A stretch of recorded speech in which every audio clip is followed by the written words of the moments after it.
ሶቨረን የሆኑ ስቴቶች ተፎካካሪዋ ባላንጣው ሀገር በአገሬው ህዝብ ዘንድ የምታይበት መንገድ በ70% ይወስናል ይላል።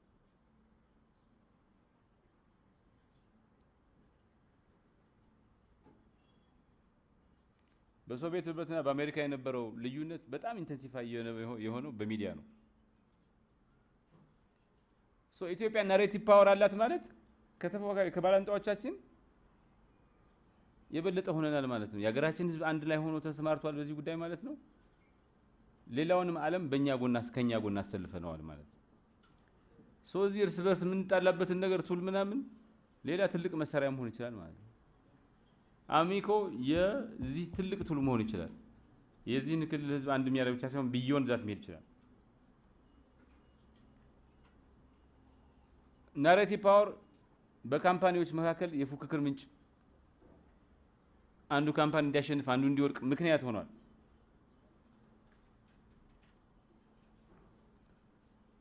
አፕል እና ሳምሰንግ በጣም ነው የሚፎካከሩት።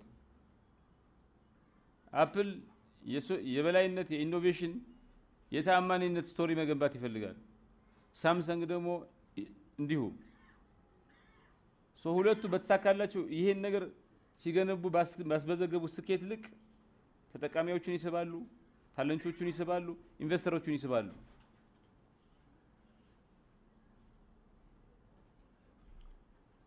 ማርኬት ሊደርሺፕ የሚመጣው በብራንድ ነው። ራስን በሚዲያ ፕሮጀክት ባደረከው ልክ አይደለም። ልክ ነው። ኖት ኦንሊ በዚህ ጥራት ብቻ አይደለም። 60% የሚሆኑ ተጠቃሚዎች በ2018 ኔልሰን የሚባል ሰው ያወጣው ዳታ እንደሚያሳየው ጥናት እንደሚያሳየው የሚያምኑትን ብራንድ ከኮንሱመሮች መካከል ከተጠቃሚዎች መካከል 64% የሚሆኑት የበለጠ ለሚያምኑበት ብራንድ የተሻለ ለመክፈል ዝግጁ ናቸው። ባይ ዘ ዌይ ብራንድ አሜሪካ ነገር ብላይንድ ቴስት የሚሉት ነገር አለ። አሁን በጣም የምትወደውን ወተት ብራንድ አጠፉና ዝም ብሎ ብርጭቆ ላይ አድርገው ማለት ነው ሰውን ቅመስ አሉት።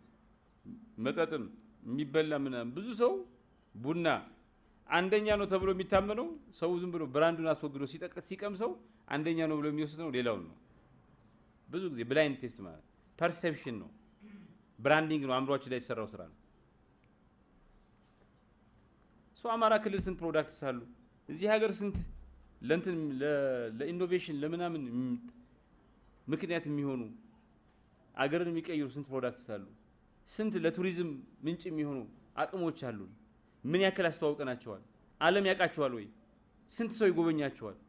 ራሳችን መጠየቅ አለብን። አሚኮ ትልልቅ ነገር የሚያስብ እንትን ነው ያየሁት ነበር። ሙሉቆን እያስጎበኘኝ ነበር። ቫናችሁን ትልቅ ነው። የክልሉ መንግስትም ኮሚትድ ነው ማለት ይሄን ሁሉ ሪሶርስ መድቦ እንትን ካለ ግን ይሄን ኢንፍራስትራክቸር እና አቅማችንን አገናኝተን ተአምር እየፈጠርን ነው ወይ ብሎ መጠየቅ ጠይቃል።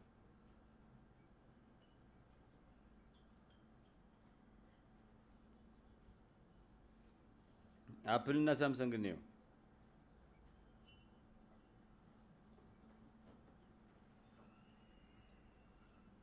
በእነዚህ ብራንዶች መካከል የሚደረገው ፉክክር የደንበኞች ኢንጌጅመንት ተአማኒነትና የደንበኞች አቴንሽን ይወስናል። አፕል ራሱን ፕሪሚየም ነኝ፣ የተለየው ነኝ፣ ሚኒማሊስት ነኝ፣ ትንሽዬ እና ሰኪዩር ነኝ ይላል። ሳምሰንግ ኢኖቬቲቭ ነኝ፣ ፊቸር ሪች ነኝ፣ ቫልዩ አለኝ ይላል።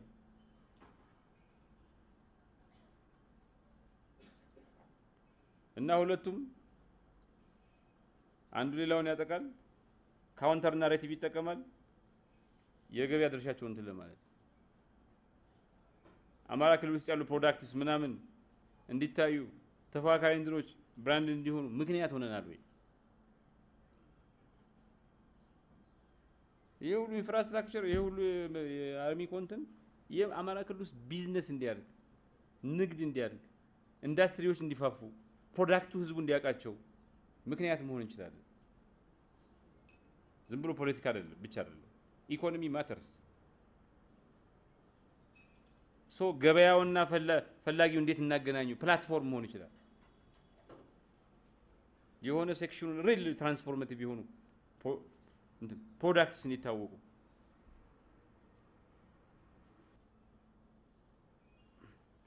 ኤሊ ዋይዘል ምን ይላል? The opposite of love is not hate, it is indifference ይላል። ኤኒ ፉክክር ላይ የሚዲያ ፉክክር፣ ግለሰቦች ስንፎካከር፣ ቲሞች ስንፎካከር፣ የሶሻል ሚዲያ ቲሙ ያሚኮና ያኛው ቲም ሲፎካከር አንድ ማስታወስ ያለባችሁ ነገር አለ። በፉክክርና በትብብር መካከል ሚዛን መጠበቅ ይጠይቃል። ከሁሉ በላይ ደግሞ መፋቀር ባትችሉ መጠላላት የለባችሁም። የማትወዱትን ሰው የግድ መጥላት አለባችሁ አይደለም። ኢንዲፈረንስ የሚባል ነገር አለ። you can be indifferent። አሁን እኛ ጋር ባህሉ ወይ ትወደዋለህ ወይ ትጠላዋለህ፣ ወይ ታፈቅረዋለህ ወይ ደግሞ ይጥፋ በቃ ሳየው ትላለህ። ሮንግ ነው። there is indifference። you can be indifferent about someone። አንችልበትም። በዛ ምክንያት ብዙ ነገር ይሰበራል፣ ብዙ ዕቃ ይሰበራል። ትብብር ነው የሚሻለው፣ ኮኦፕሬሽን ነው። ሁላችንም የሚጎለን ነገር አለ። አማራም ብዙ የሚጎለው ነገር አለ፣ ብዙ ነገር አለ። ኦሮሞ ብዙ ነገር አለ፣ ብዙ የሚጎለው ነገር አለ። ትግራይ ብዙ ነገር አለ፣ የሚጎለው ነገር። ሶማሊያ ብዙ ነገር አለ፣ የሚጎለው ነገር አለ። ስንደመር አንዱ ያለን ይዘን እንመጣለን፣ ሌላው ያለውን ይዞ ይመጣል። ስንዋሃድ ስንደመር የነበረን ጥንካሬ ይጎላል፣ የጎደለን ነገር ይሟላል። ግን የማንወደውን እንደ ጠላት ካየ ነው የምንችለው መውደድ፣ መጥላት፣ ማፍቀር፣ መውደድ ወይም መጥላት ከሆነ መሀሉን መንገድ እንትን ካለ ኢንዲፈረንት መሆን ካልቻለ አስቸጋሪ ነው። ስንቱን ወደድና ጠልተን እንችለዋለን። ኢሞሽኑም እኮ ከባድ ነው፣ ይወጥራል እኮ። መውደድና ማፍቀር እዚህ ጋር ነው ያለው። ልባችሁን በጣም ያስጨንቃል። መንፈሳዊ አንሃፒ ነው የምንሆነው። 20 ሰው ወደን 20 ሰው ቀጠለ እንዴት እንትን መንፈስ እንትን ይላል። መሀሉ ላይ ኢንዲፈረንት ብንሆን እንትን ይላል። በጣም ኦፒኒየንትድ እንትን እሱን ማርገብ ይጠይቃል። የቢል ጌትና የስቲቭ ጆብስ ፉክክርን አስታውሱ።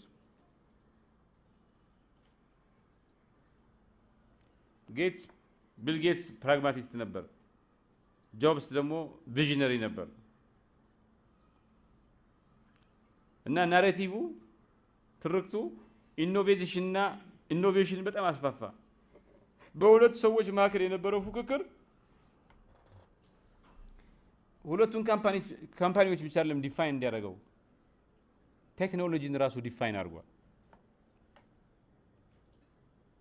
አሚኮ የቴክኖሎጂ ፉክክር እንዲመጣ ፈጣሪዎች እንዲመጡ በመካከል ካምፓኒዎች ወደ ፈጠራ እንዲገቡ ምክንያት መሆን ይችላል። ስቲቭ ጆብስ እና እንትናን ጌትስን ያፎካከረው እነሱ ብቻ ለሚያፎካከራቸው ሚዲያዎቹም ናቸው። እንዴት እንደሚያቀርቡት አፕል ፕሮዳክት፣ ማይክሮሶፍት ፕሮዳክት፣ ጆብስ እንደዚህ ያለ ማይክሮሶፍት እንትና ጌትስ እንደዚህ ያለ እያሉ ምናምን ዛት ኮምፒቲሽን አሜሪካን ቴክኖሎጂ እንትና አደረጋት፣ ኢምፓየር አደረጋት። እያንዳንዱ ወጣትም ይሄን የሚያይ ፈጣሪ ለመሆን ቴክኖሎጂ ስለመሆን እንትን አደረገ። ስቲቭ ጆብስ ነው ሆነዋል፣ ጌትስ ነው ሆነዋል። ሄሮዎቻቸውን ተቀየሩ። የኢትዮጵያ ሄሮዎች ከዚህ በኋላ ቴክኖሎጂስቶች ናቸው መሆን ያለባቸው። ጥረው ግረው ድህነትን ያሸነፉ ሰዎች ናቸው መሆን ያለባቸው ጀግኖቻችን። ብዙ ያልተነገረ ታሪክ አለ።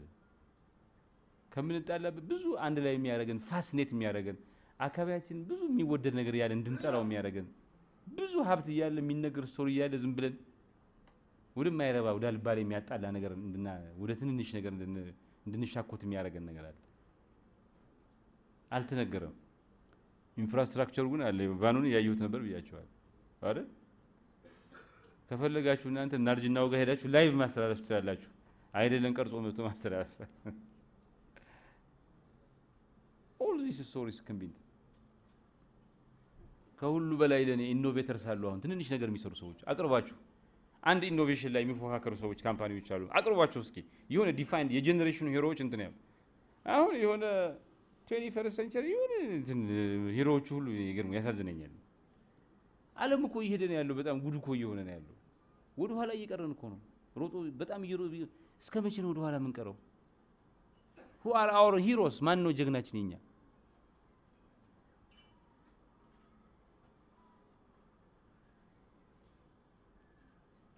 ይሄን እናንተ 2 ዓመት ብትቀይሩት እንትን ይላል። አማራ ህዝብ የሚጠቀመው ከሱ ነው።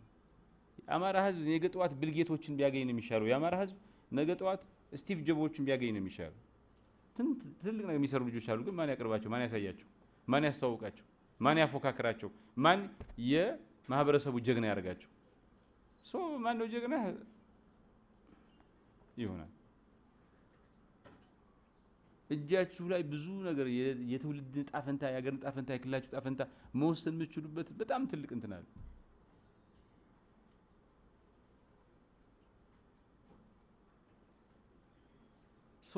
የዚህ ትውልድ መገለጫ የቴክኖሎጂ ፉክክር ራይቨልሪ፣ ዝም ብሎ የብሔር ለብሔር ፉክክር የምናምን ፉክክር፣ ምን የሚያፎካክር ነገር የለም።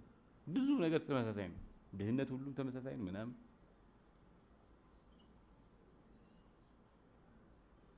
ፉክክር ወደ ኢኖቬሽን፣ ወደ ፐርሰናል ግሮዝ፣ ወደ ብሔራዊ ብልጽግና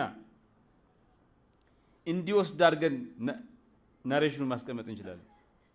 ወደ መጠፋፋት፣ ወደ ልዩነት፣ ወደ ኃይል እርምጃ እንዲሄድ ማድረግ እንችላለን። እንዴት አድርገን እንቅረጸው ይሄን እጃችን ጋር ያለው?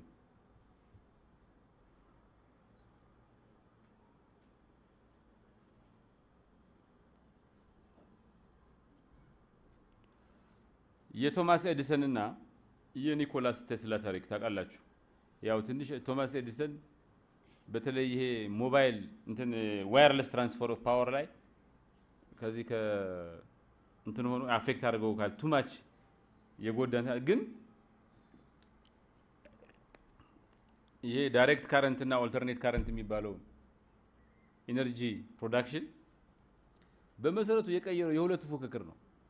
ሁለቱ ተፎካከረው አሜሪካ በቃ ቴክኖሎጂ ፉክክር ያዩቸው በየጀነሬሽኑ የራሳቸው ቶማስ ኤዲሰን እና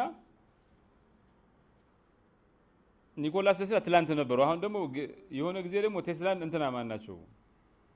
ቢል ጌትስ እና ስቲቭ ጆብስ ነበሩ። አሁን ደግሞ ማን ነው? ማስክ እና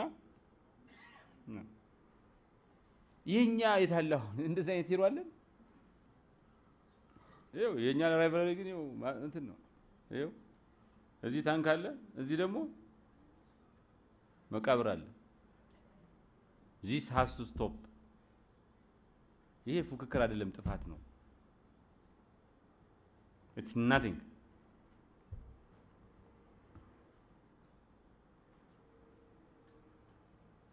ናሬቲቭ ፓወር ፉክክር አጥፊ ወይም አልሚ እንዲሆን አድርጎ መቅረጽ ይችላል። ፉክክር በማይታይባቸው ሴክተሮች ላይ ፉክክር እንዲመጣ ያደርጋል። በቴክኖሎጂ በሀብ ማን ነው አወር ሂሮ? ማን ነው ጀግናችን? የማህበረሰባችን ጀግና ማን ነው? የአማራ እጣ ፈንታ፣ የአማራ ህዝብ እጣ ፈንታ በምን አይነት ጀግኖች ላይ ነው የሚወድቀው? በማንኛው አይነት ጀግኖች አይዲያ ኦፍ ሂሮስ በእነማን ትከሻ ላይ ነው የሚወድቀው? this is a choice። so narrative leaders, communication leaders, ሚዲያ ሊደርስ ሪስፖንሲቢሊቲ ኃላፊነት ሊሰማቸው ይገባል። ኢንቴንሽናል መሆን አለባቸው የትኛውን ስቶሪ አምፕሊፋይ እንዲያደርጉ። ሚዲያ በልዕለ ኃያልነት ፉክክርን በከፍተኛ ደረጃ ጥቅም ላይ ይውላል። በአሜሪካና በቻይና ፉክክር በከፍተኛ ደረጃ ጥቅም ላይ ይውላል። ለምሳሌ መንግስታት የሀገር ውስጥ ሁኔታና ዓለም አቀፍ ሁኔታን ተጽዕኖ ለማሳደር ይጠቀሙበታል። ፍሬሚንግ ቲዮሪ መንግስታት፣ ሁኔታዎች፣ ተሳታፊዎች እንዴት እንደሚታዩ፣ እንዴት ፐርሲቭ እንደሚደረጉ የሚዲያ ፓወራቸው፣ ናሬቲቭ ፓወራቸው፣ ኮሚኒኬሽን ፓወራቸው ይወስናል። የትኛውን ነው መርጠን ሰሌክቲቭ ኢንፋሳችን የት ላይ ነው? ኢትዮጵያና ግብጽ በአባይ ጉዳይ ላይ እንትን ይላሉ፣ ኮንቴስት ይደረጋሉ። እኛ እዛ ላይ አስተዋጽኦ አድርገናል ወይ?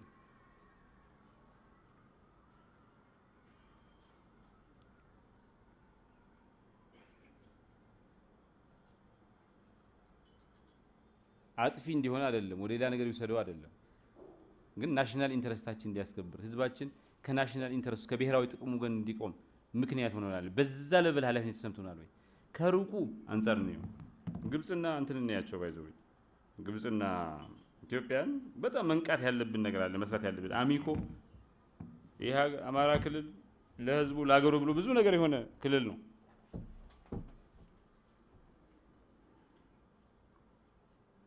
ለምሳሌ ሚዲያ ፓወር ምንድን ነው? አንዲት ሀገር ዲስኮርስን ሼፕ የማድረግ አቅሟ በዲጂታል በትራዲሽናል ሚዲያ ሼፕ የማድረግ አቅሟ ማለት ነው። ኮሚኒኬሽን ፓወር ምንድን ነው? አሳማኝ የሆኑ መልእክቶችን በአገር ውስጥም በውጭ ሀገርም የማስተላለፍ ክራፍት የማድረግ ዲሰሚኔት የማድረግ አቅም ማለት ነው። ናሬቲቭ ፓወር ማለት ነው ፐርሴፕሽንን፣ ማንነትን፣ ሚኒንግን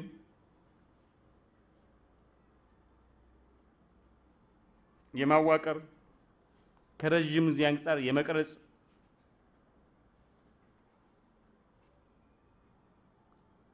ትርክትን፣ አሻራን፣ ርዕይንና ሚናን የማስተጋባት አቅም ማለት ነው።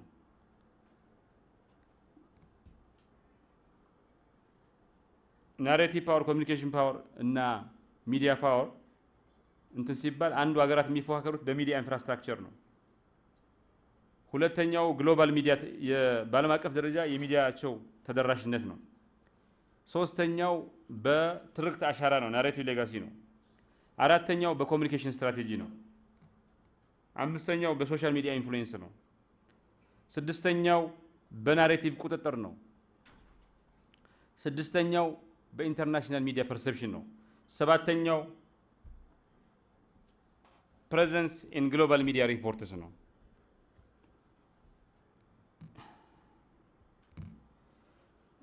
አሁን ለምሳሌ ግብፅን ብናያት በዓለም አቀፍ ሚዲያው ላይ የፋሮኒክ ቅርጽ፣ ፖፕ ካልቸር፣ ሙዚየም ምናምን ፒራሚድ በጣም ይቀርባል። ኢትዮጵያስ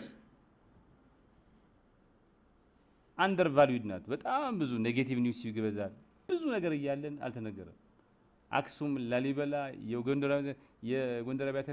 የጎንደር ፋሲለደስ ቤተ መንግስት፣ የገዳ ስርዓት፣ የሀረሪ ጀጎል ግንብ፣ ወላይታ፣ ጌዲዮ፣ ሲዳማ፣ ሶማሌ፣ አፋር የትም ቦታ ሄዱ ተአምር ነው። ሉሲ ጉድ ነው። ኢት ኔቨር አፒርድ አንደር ቫልዩድ ነው በጣም።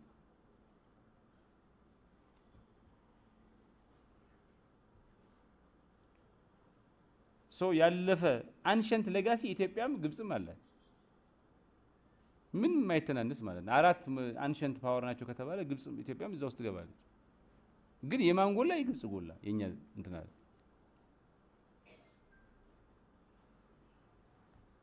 እያንዳንዳችን ይሄን እንዴት አሁን አንሸንት ሌጋሲ ሲባል አማራ ክልል ብዙ ነገር ነው ያለው። ሶ እንደ ኢትዮጵያም እንደ አማራ ማስበህ ግን ፉክክሩን ኢትዮጵያና ግብፅ ነው። እኛም አሁን ይሄን ሚዲያ ለትንሽ ነገር እናውለዋለን። ኖ ስትሮንግ የኢትዮጵያ አንሸንት ሌጋሲ ብዙ በተዘገበ ቁጥር የኢትዮጵያ ሞደርን ስቶሪ ብዙ በተዘገበ ቁጥር ኢትዮጵያ ተጠቀማለች። አማራም እዚህ ውስጥ ከፍተኛ ጥቅም ያገኛል። ፋሲለደስ ነው የሚጎበኘው፣ ላሊበላ ነው የሚጎበኘው፣ ጣና ነው የሚታየው፣ አባይ ነው የሚጎበኘው፣ አንኮበር ነው የሚጎበኘው። አራቱም ክፍለ ሀገሮች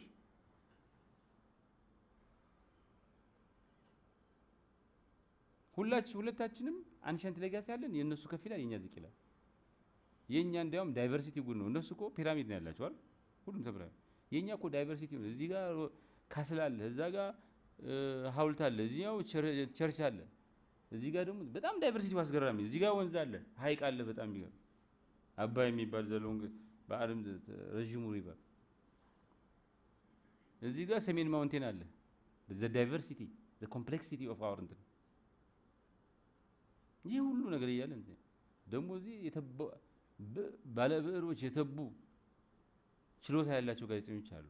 አምቢሽን ነው የጎደለ፣ ትንንሽ ነገር ማሰብ ነው የጎደለ የመጣበት።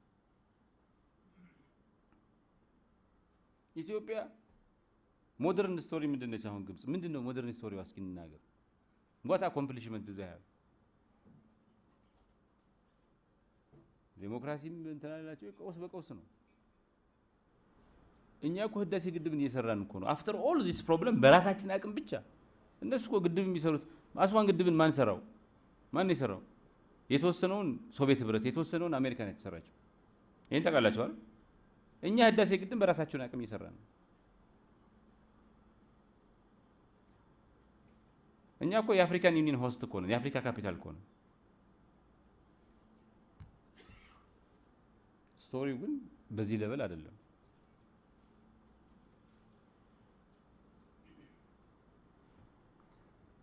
ግብጽና ኢትዮጵያ ኢንፍሉዌንስ ኢንዴክስ የሚባል አለ። ግሎባል ሚዲያ ፕሬዘንስ፣ በግሎባል ሚዲያ ፕሬዘንስ ግብጽ 8 ነች፣ ኢትዮጵያ 4 ነጥብ ነው ያላት።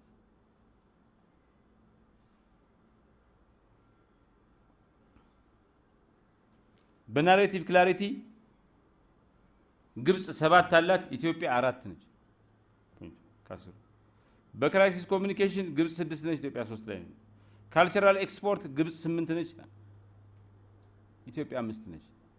አሜሪካውያን ብዙ አሜሪካውያን ሃኒሙን ካገቡ በኋላ የት እንሂድ ሲባል ፓሪስ ወይ ግብጽ ወይ ኢታሊ ነው የሚባለው። ጥቁሮቹ ጭምር ብዙዎቹ ጥቁሮች እዚህኛ አድዋ ላይ እንትን ሆነን ይሄ ሁሉ ታሪክ ያመጣን ለጥቁሮች አሜሪካ ለሲቪል ራይትስ ሙቭመንት ምን ትልቅ መነሻ ነው ይሆን ምን ጎበኝ ሊቪንግ ሂስትሪ ሆነን ይያለ ማለት because just we fail to narrate it. ስትራቴጂክ ሜሴጂንግ ግብጽ 7 ናት፣ እኛ 3 ነን። ሶሻል ሚዲያ ሌቨሬጅ ግብጽ 7 ናት፣ እኛ 5 ነን። ኢንስቲቱሽናል ሚዲያ ካፓቢሊቲ ግብጽ 8 ነች፣ እኛ 5 ነን። ዲያስፖራ ኮሚኒኬሽን ፓወር ግብጽ 6 ነች፣ እኛ 6 ተመሳሳይ ነን። ፐርሲቭድ ሶፍት ፓወር ግብጽ 7 ነች፣ እኛ 4 ነን። ዩዝ ኦፍ አንሸንት ሌጋሲ ግብጽ 9 ነች፣ እኛ 5 ነን። በአጠቃላይ ኢንፍሉዌንስ ኢንዴክሳችን ግብጽ 73 ከመቶ ነው፣ እኛ 49 ከመቶ ነው። ከግብጽ ጋር የምንፎካከረው ምን የምንለው እንደዚህ ሆነን ነው? እሺ ህዳሴ ግድብን ከነሱ በልጠን ሰራን፣ እነሱ ሌላውን አረቡን፣ ሌላውን አሜሪካን፣ ሶቪየት ህብረትን አስተባብረው ሲሰሩ what is our media doing? በትንንሽ ነገር እንትን እያልን ነው። ትልቁን ፓወር ይዘን ይሄን ትልቅ ነገር ማድረግ እንችላለን። ለምሳሌ የአሜሪካ ሚዲያ ቻይናን ለአሜሪካ ስትራቴጂያዊ ጥቅሞች ጠላት አድርጎ አደጋ አድርጎ ያስቀምጣታል። የቻይና ሚዲያ ደግሞ ዩኤስ እየወደቀች አሜሪካ እየወደቀች ያለች ሄጅሞን እንትን ነች፣ ቻይና በሰላም ወደ ላይ እየወጣች ፒስፉል ራይዝ ነው እያለ እንትን ይላል። በዛ ምክንያት በ2020 ላይ ፔው ሪሰርች ሴንተር ያወጣው እንትን 58% አሜሪካውያን ስለ ቻይና ኔጌቲቭ አመለካከት አላቸው።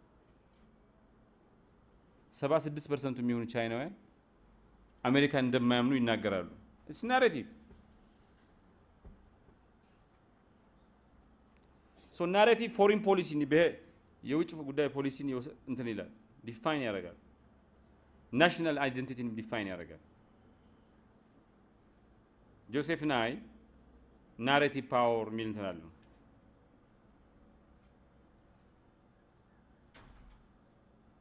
ምን ይላል? ናሬቲቭ ፓወር የሶፍት ፓወር አካል ነው እና በናሬቲቭ ፓወር ኢንፍሉዌንስ ለማድረግ የሚጠቀመው በእሴትና በስቶሪ ቴሊንግ ነው፣ በጉልበት ሳይሆን። ሶ ናሬቲቭ ፓወር አገሮች በዓለም ውስጥ ያላቸውን አመራር ግሎባላይዝ ሊጂቲማይዝ ለማድረግ ይጠቀሙበታል።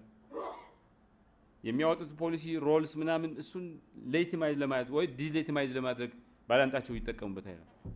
have we ever tried to leverage አሚኮ እጅ ውስጥ ያለውን ለፓወር according to this? ለክልል ለክልል ብሔር ለብሔር ምናምን ተውት። ኢትዮጵያ ብዙ ያልተሰራ ስራ አለ።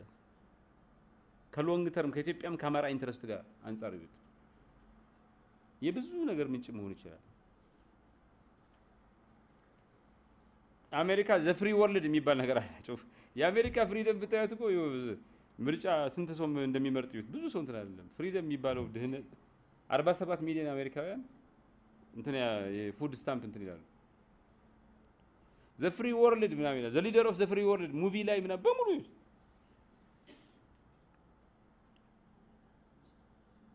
the free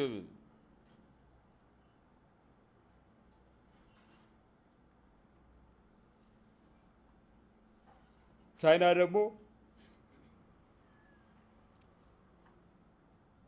ሰላማዊ የዓለም አቀፍ ኃይልነት በቤልት ሮድ ኢኒሺዬቲቭ በኮንፊሽየስ ኢንስቲትዩት በቻይና የመንግስት ሚዲያዎች ታስተጋባለች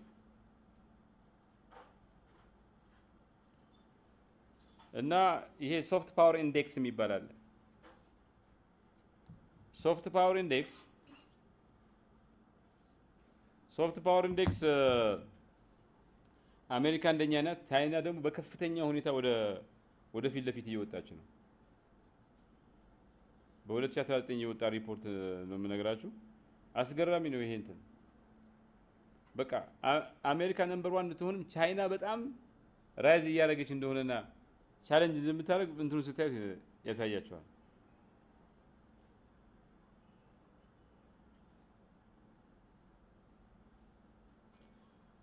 የቀዝቃዛው ጦርነት የአሜሪካና የሶቪየት ህብረትን ፉክክር ብናየው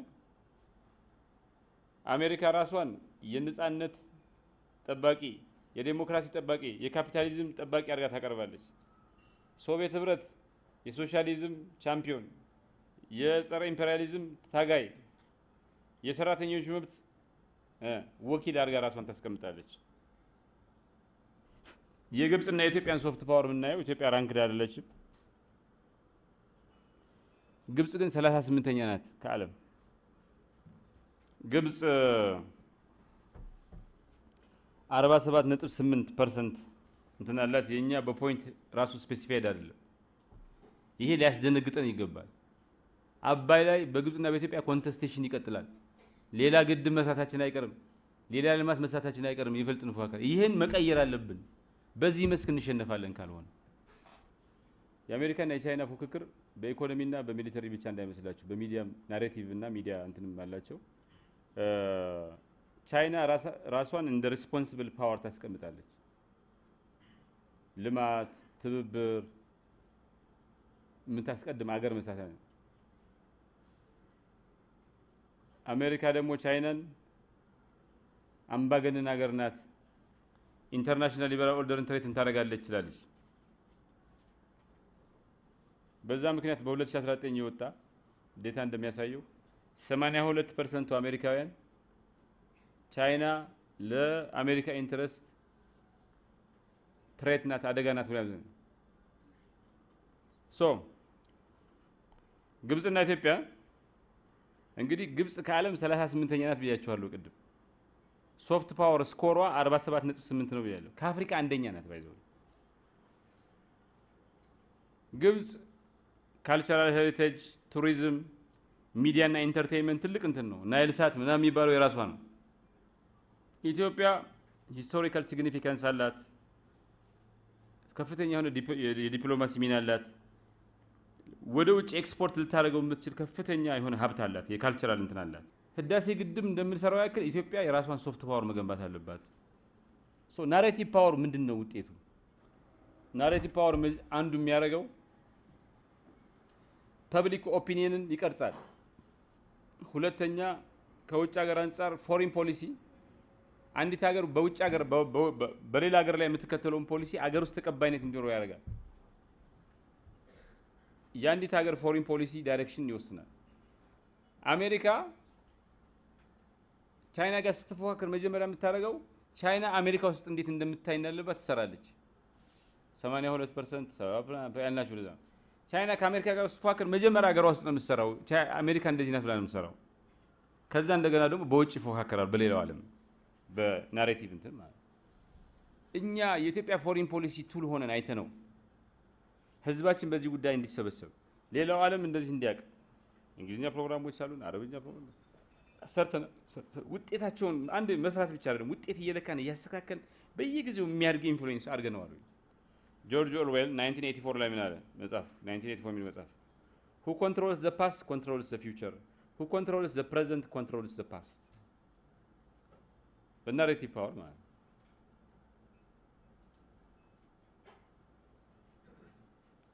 the most effective way to destroy people is to deny and obliterate their own understanding of their history አንድን ህዝብ የምታጠፋበት መንገድ ያ ህዝብ የራሱ ስለራሱ ታሪክና እንትን ያለውን ግንዛቤ ማዛባት ነው። ብዙ የሳቱ ትርክቶች እናገራለን። ህዝባችን ውስጥ አገራችን ውስጥ ፉክክር፣ ጥላቻ፣ የብሔር ልዩነት፣ የሃይማኖት ልዩነት ምናምን ብዙ እንትን ያለው እያንዳንዱ ሚዲያ ፕላትፎርም ውስጥ አሚኮ በጣም ሲግኒፊካንትሊ ኢምፕሩቭ አድርጓል። አሁን አውቃለሁ። ግን አጠቃላይ ፕላትፎርሙን ይዩት በሙሉ ሶሻል ሚዲያውን ይዩት ምናምን እና ኢትዮጵያውያን እኮ ማለት አድዋ ላይ አብረን የሞትን ነን። አማርኛ እንዳሁኑ ይነገራል እንዴ? ያን አይነገርም። እንዳሁኑ ተጠራርቶ መግለጽ ይችላል። ያ ባልተቻለበት ሁኔታ የተለያዩ ቋንቋ የተናገር ለአንድ ሀገር ለአንድ ህዝብ ነፃነት ስንል መሞት አልከበደንም እኮ። ቅድመ አያቶቻችን እኮ እንደዛ ያደርጉት። እኛ በምን ያክል ደረጃ ነው የምናሳፍረው? we have the infrastructure, we have ዘመን፣ we have technology, we have ቋንቋ። አንድ ሰው ብዙ ሰው አማርኛ ኦሮምኛ ይናገራል። አሁን መግባባት እንችላለን። አማርኛ ብዙ ሰው ይናገራል።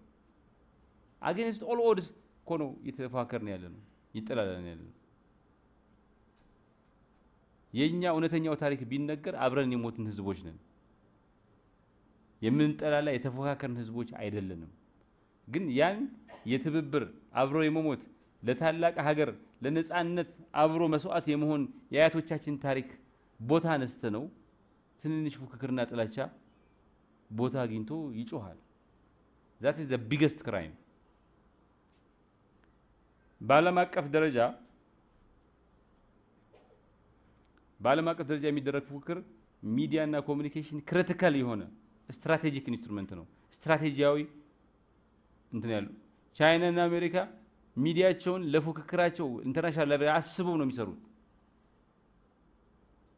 የኛ ሚዲያዎች ይሄን የግብጽ ናሬሽን ናይል ሳት ለምንድን ነው የተገነባው? እዚህ ሲምፕሊ ፎር ካልቸራል ፓወር? አዎ ያገኙበታል። ይሄ ብቻ ነው ኢንትረስቱ። ኢትዮጵያ እኮ በአፍሪካ ሁለተኛ ህዝብ ነው ያላት። እኛ እኮ one of the fourth ancient civilization እኮ ነን። እኛ እኮ የአፍሪካ ዩኒቨርሲቲ እኮ ነን። የአፍሪካ ህብረትን ጠብቀን ነገ ጧት እንዳይወሰድብን ማድረግ አሁን አዲስ አበባ ውስጥ የሚሰራው ትልቅ ስራ አስተዋጽኦ አለው። ግን በናሬቲቭ መደገም አለበት።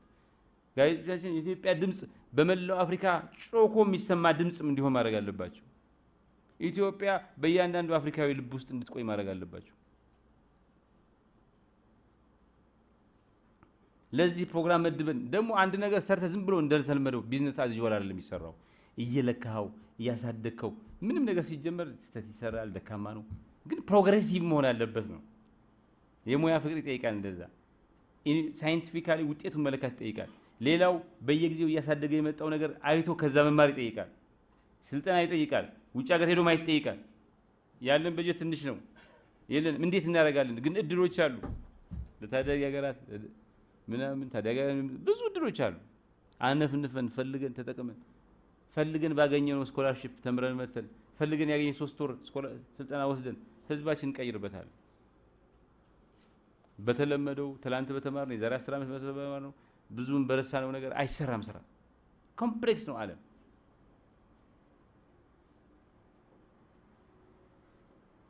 ሶ ናሬቲቭ ኮንትሮል የትርክት ቁጥር እንትን አለን ማለት ዝም ብሎ ፐርስዌድ ማድረግ አንድ የማሳመን ያለ ማሳመን ችሎታ አይደለም። ኃይል፣ ቅቡልነት እና የዓለም ኦርደርን የሚወስን የሚያቋቁምና የሚያፈርስ ትልቅ መሳሪያ ነው። አንገታችን እያረፈ የግብጽ ጎራዴ ዝም ብለን የተመታ እዚህ ታሽታችን እንፏከታለን። መጀመሪያኛውን ጎራዴን መከተ በሶፍት ፓወር ኢንዴክስ በኢንፍሉዌንስ ኢንዴክስ ኢትዮጵያን ነምበር 1 እናርጋትን አፍሪካ። ያን ከሰራን በኋላ እዚህ እንጣላል። ግድ የለም። አሁን እኮ ያሳፍራል። ልክ ሰቡት እስኪ አድዋ ጣሊያን አድዋ ደርሶ አባት ቅድማያቶቻችን አይ ግድ የለም እዚህ አማራና ኦሮሞ እዚህ ትግራይና አማራ ምናምን ብለው እየተታኮሱ ቢሆን ኖሮ ምን ይሆን ነበር? ያንተ የኔን ጣፈንታ ምን ይሆን ነበር? ያንቺና የኔን ጣፈንታ ምን ይሆን ነበር? ብዙ የሚያፎካክር ነገር አልነበራቸውም ማለት እኮ ብዙ ነገር እኮ ነበር። ግን ትልቁና ትንሹ ነገር ለይተው ዋናውን ነገር ለይተው እና ይሄ ትውልድ እንዴት የቅድማያቶቹ ዊዝደም ይጠፋዋል? ሚዲያና ናሬቲቭ ፓወር ጂኦፖለቲክስ ላይ ሜጀር ኮንቴስቴሽን ኤሪያ ሆኗል።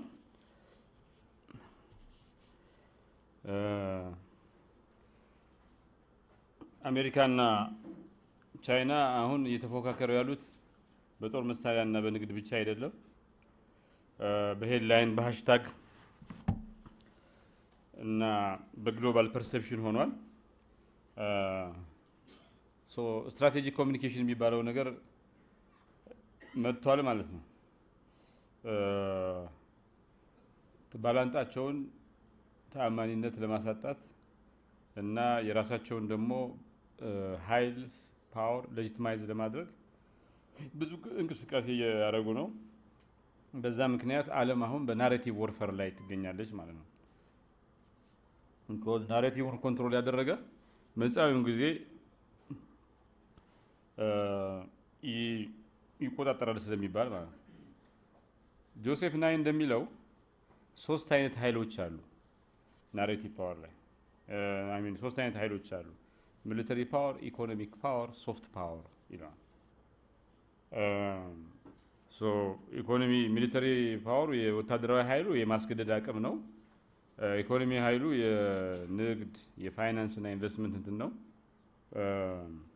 ሶፍት ፓወሩ ደግሞ የባህል የስቴት እና የናሬቲቭ የትርክት ኃይልን ያጠቃልላል ማለት ነው። ሶ ሚሊተሪ ፓወሩን አሁን አሜሪካ እና ቻይናን ብናያት 7328 ትሪሊየን ዶላር አሜሪካ እንትን ትላለች። ዲፌንስ በጀቷ እንደዛ ነው። ቻይና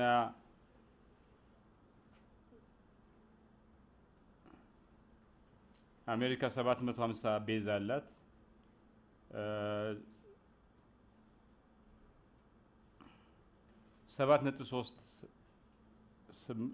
7.328 ትሪሊየን ዶላር በጀት አላት። የቻይና 2.618 ነው 732 ቢሊዮን ዶላር ነው በጀቷ። የቻይና 261 ቢሊዮን ዶላር ነው። የአሜሪካ 21.4 ትሪሊየን ዶላር ጂዲፒ ነው። የቻይና 14.7 ትሪሊየን ዶላር ጂዲፒ አላቸው። የሶፍት ፓወር ልዩነታቸውንና ልዩነቱን እንድትሉ ስለፈልግ ነው። እንግዲህ አሜሪካ ሆሊውድ፣ ሲኤንኤን አይነት ሚዲያዎች ባለቤት ነች። በ2020 ቅድም እንዳልኩት አንደኛ ነች። ቻይና ደግሞ 27ኛ ነች፣ ግን ራፒድሊ እየወጣች ነው። የቻይናና የአሜሪካ ልዩነት አሁን የኢኮኖሚው እየጠበበ ነው፣ የሚሊተሪው ነው ያለበት። ግን ዋናው ሜጀር ዲፈረንስ የሶፍት ፓወር ዲፈረንስ ነው። ሶ ቻይና if they have the willingness to be hegemonic power, if they have readiness to be the hegemonic power, አንዱ እዚህ ጋር ነው መታየት ያለበት ማለት ነው። ከግብጽና ከኢትዮጵያ አንፃር ገልብጠን ማየት የሚረዳ እንትን ይላል። ሁለቱም ኮንቴስቴሽን መረዳት አለብን ብዬ ነው። ሶ ሜጀር ናሬቲቭ ፓወር ለሀገር ውስጥ የምትገነባው ነገር ሄዶ ኢንተርናሽናል እዚህ ሀገር ውስጥ ናሬቲቭ ፓወር አስፈልጎን ተቀባይነት ያለው ሚዲያ ከከፈትን እሱን ደግሞ ወደ ውጭ እንወስደዋለን። በጣም ኢምፖርታንት ነገር ነው።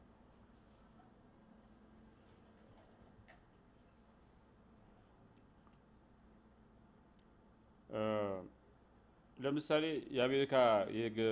የአሜሪካና የቻይናን ግሎባል ሚዲያ ሪች ብናየው ሆሊውድ በ2019 42 ቢሊዮን ዶላር እንትን ብሏል። ቻይና ኤንዋይቲ፣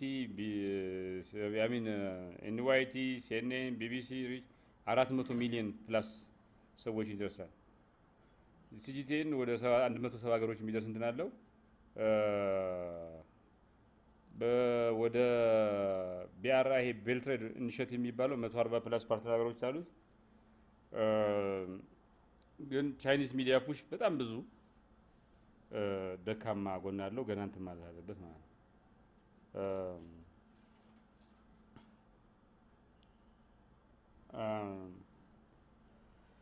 የቻይና ኢንተርናል ሚዲያ የሀገር ውስጥ አንድነትን ያመጣል፣ ግን ኢንተርናሽናሊ የትረስት ችግር አለበት። የቫልዩ እና የአክሽን ዲፈረንስ ደግሞ አለ።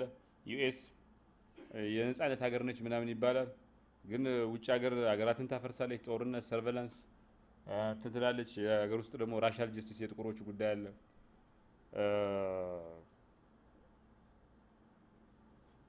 የግሮዝና የእድገትና የተጽዕኖ ልዩነት ደግሞ አለ። ቻይና በጣም በኢኮኖሚ እያደገች ነው። ይሄ ትልቅ ስቶሪ የሚነገር ስቶሪ ነው፣ ግን ደግሞ የሚናገሩበት ፕላትፎርም ምኑ ሌላው ዓለም የማዳመጥ እንትኑ በጣም ዝቅተኛ ነው። አሁን 73% አሜሪካውያን ቻይና ኔጌቲቭ ላይ ያሉ እንዳልኩት ቅድም። የቻይና ህዝብ የአሜሪካን ዴሞክራሲ አስመሳይና የቀውስ ምንጭ ነው ብለው ያስባሉ። ሶ መሰረታዊ ኮንቴስቴሽን ነው። ማልኮም ኤክስ ከዚህ ቅድም ካቀረብናቸው ፋክቶች እንደምትረዱት ሚዲያ is the most powerful entity on earth. They have the power to make the innocent guilty, to make guilty innocent ይላል ማልኮም ኤክስ። ሚዲያ በጣም ፓወርፉል እንትን ነው። ወንጀለኛውን ኢኖሰንት ደግሞ ወንጀለኛ አድርጎ የማቅረብ አቅም አለው ማለት ነው። ኤፒክተተስ የሚባለው ሰውዬ ደግሞ it's not what happens to you but how you react to it that matters. So the reaction is a narration. ተበደልኩ ምናምን ብለህ ከዛ ግን the way you narrate it ማተር ያደርጋል። ሪአክሽን በጣም ማተር ያደርጋል። በዚህ ሴንስ ደግሞ ሪአክሽን ማለት ናሬቲቭ ነው። ዋልተር ሊፕማን ምን ይላል? ፓወር ኢዝ ዘ አቢሊቲ ቱ ስትራክቸር ሪያሊቲ። ይሄ ማለት በቃ ፓወርን ናሬቲቭ ሶፍት ፓወር ምናምን ሳይሆን ዘ ኒው ፓወር ነው።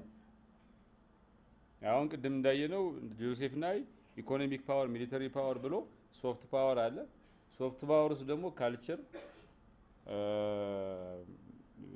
የቫልዩ እና የናሬቲቭ ፓወር ነው አለ። አሁን ግን ሪያሊቲን ስትራክቸር የምታደርገው በናሬሽን ነው። ሶ ዘ ኢንታየር ሴንስ ኦፍ ፓወር ሚኒንግ ኦፍ ፓወር አሎንግ ዚስ ስታብሊሽ የሆነ ነው ማለት ነው። ሶ እንግዲህ መታኮሻ ሜዳው ፓሲፊክ ኦሽን፣ አትላንቲክ ኦሽን፣ ሬድ ሲ ምናምን ሳይሆን ሜጀር ዋናው ሜጀር እንትን ባትል ፊልዱ የጦርነት ሜዳው ናሬቲቭ ሆኗል ማለት ነው። ሶ እየተዋጉ ያሉት አሜሪካና ቻይና ለድንበር ወይም ደግሞ ለገበያ ብቻ አይደለም። they are not fighting for territory or markets. they are battling for the mind, the control of mind. የሚያስበውን አእምሮ ለመቆጣጠር ነው፣ ናሬቲቭ እንትን ለማለት ነው ማለት ሶ የአንደኛው ክፍለ ዘመን ፓወር የሚዲያ ኮሚኒኬሽን እና ናሬቲቭ ፓወር ነው። በ21ኛው ክፍለ ዘመን የትርክት የሚዲያና የኮሚኒኬሽን ፓወር ሳይድ ሾው አይደለም፣ የሆነ ጎን ላይ ያለ እንትን አይደለም። ዋናው ገጽታ የ21ኛው ክፍለ ዘመን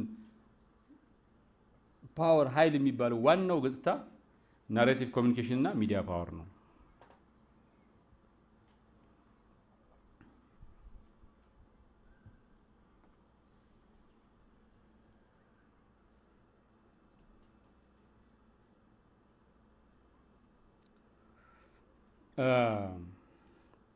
ናሬቲቮች፣ ትርክቶች የህዝብ አመለካከትን፣ የሙያ ምርጫችንን እና ማንነታችንን ያቋቁማሉ።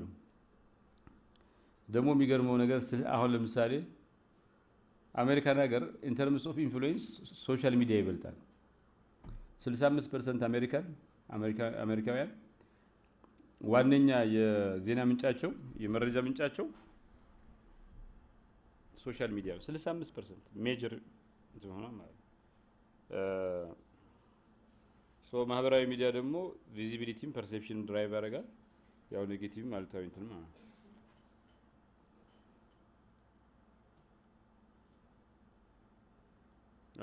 ፍሬሚንግ ቲዮሪ ስላል ነው። ይሄ ካልቲቬሽን ቲዮሪ የሚል አለ። ለረጅም ጊዜ የምታዳምጡት አንድ ሚዲያ ላይ የምታዳምጡት ነገር እምነታችሁን ይወስናል። ሶ ኤክስፖዝ ሲደረግ አንድ ሰው የሆነ ነገር ኢትዮጵያ ኮንፍሊክት ብሎ ከሰማ በቃ ኢትዮጵያ የኮንፍሊክት ሀገር ነች ብለህ እንድታምን ያደርጋል። እና ሰዎች እንደሚችሉ ህይወታችን መቀየር ስለ ኢኮኖሚ ረጅም ጊዜ ኤክስፖዝ ካደረግ ነው ሂሮአችን ምናችን ቢሊፍ ሲስተማችን ምናምን ወደዛ ሽፍት ያደርጋል። ሶ ዛሬ ፈጠራ የሚያወዳድር እንደ ኤሎን ማን ጌትስ እና ማን የቶማስ ኤዲሰን እና ቴስላ ጌትስ እና ማን ስቲቭ ጆብስ አይነት ሰዎች ለመፍጠር ሞክረን ዛሬ አሁን ብናይ ሰው ላያዳምጠን ይችላል። ሪአክሽኑ ትንሽ ነው፣ ቪው ትንሽ ነው። ግን ኪፕ ዱይንግ ዛት ለትንሽ ጊዜ ይገለበጣል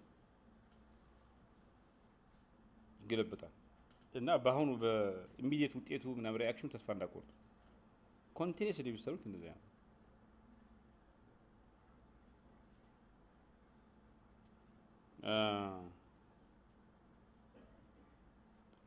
ሃሎ ኢፌክት የሚሉት አለ። ፖዚቲቭሊ አንድ ሰው ፖዚቲቭሊ ብታቀርቡት በተደጋጋሚ ፖዚቲቭሊ የራሱንም የማየት እድሉ ሌሎችም ማየት እድሉ ከፍተኛ ነው። በአሉታ ደግሞ እንደዛ ብታቀርቡት በዛ መልክ የማቀርቡት እንደዛ ነው። ሶ ሚዲያ ኤሊቬት ማድረግ ይችላል፣ ማጥፋት ይችላል። የካንስል ካልቸር አለው። ሁለት ሊጠፋፉ የሚችሉ ነገሮች አሉት። እንዲሁም ህዝቡ አንድ ነገር እንዲቀበል ወይ ሪጀክት እንዲያደርግ የማድረግ እድል አለው። የግለሰቦችን ደግሞ የካሪየር ፓዝ ሪሌሽንሺፕ እና ካፓቢሊቲን ይወስናል ማለት ነው። ከቡድኖችና ከተቋማት አንፃር ነው። ናሬቲቭ የአንድ ተቋም ኦር የአንድ ቡድን ልማድ፣ ባህልና የውጭ መልካም ስምና ዝና ይወስናል። 60% የኮርፖሬሽን ሬፑቴሽን የሚመጣው ከፐርሲቭድ ናሬቲቭ ነው። ከአክቹዋል ጥቅሙን አይፎንን አይተህ ይሄ ጥሩ ነው ብለህ ወስነህ ወይ ሳምሰንግን አይተህ ወስነህ አይደለም። በቃ ፐርሴፕሽን ነው። አንድ ሰው ሞባይል ሄዶ ለመግዛት ሁለቱን አይፎንን አይቶ ሳምሰንግን አይቶ ምናምን አይደለም። ስለ ሳምሰንግ ብዙ የሰማው ነገር አለ ይገዛል፣ ወይ አይፎን ይገዛል። እንትን ነው ልክ እንደ ሃይማኖት ነው። አንድ ሰው አሁን አይፎን ከያዘ ብዙ ጊዜ ይውት አይፎን ይዞ ነው እንትን የሚለው አይደል? ትንሽ ሻል ያለ ኢኮኖሚ ምናምን ያለው አይፎን ይዛ ክላስ እንትን ነው የሆነ ክላስ ነው የተፈጠረው። ሶ 60% እቃ የአንድን እቃ መገዛት መሸጥ የአንድ ካምፓኒ ሬፑቴሽን የሚወስነው ፐርሲቭ ናሬቲቭ ከሆነ እኮ በቃ እኮ ነው። በቃ እቃ የሚሸጠው የሚጣለው የሚገዛው ምናምን በናሬቲቭ ነው እንጂ በአክቹዋል እቃው እንትን አይደለም፣ ጠቀሜታ አይደለም።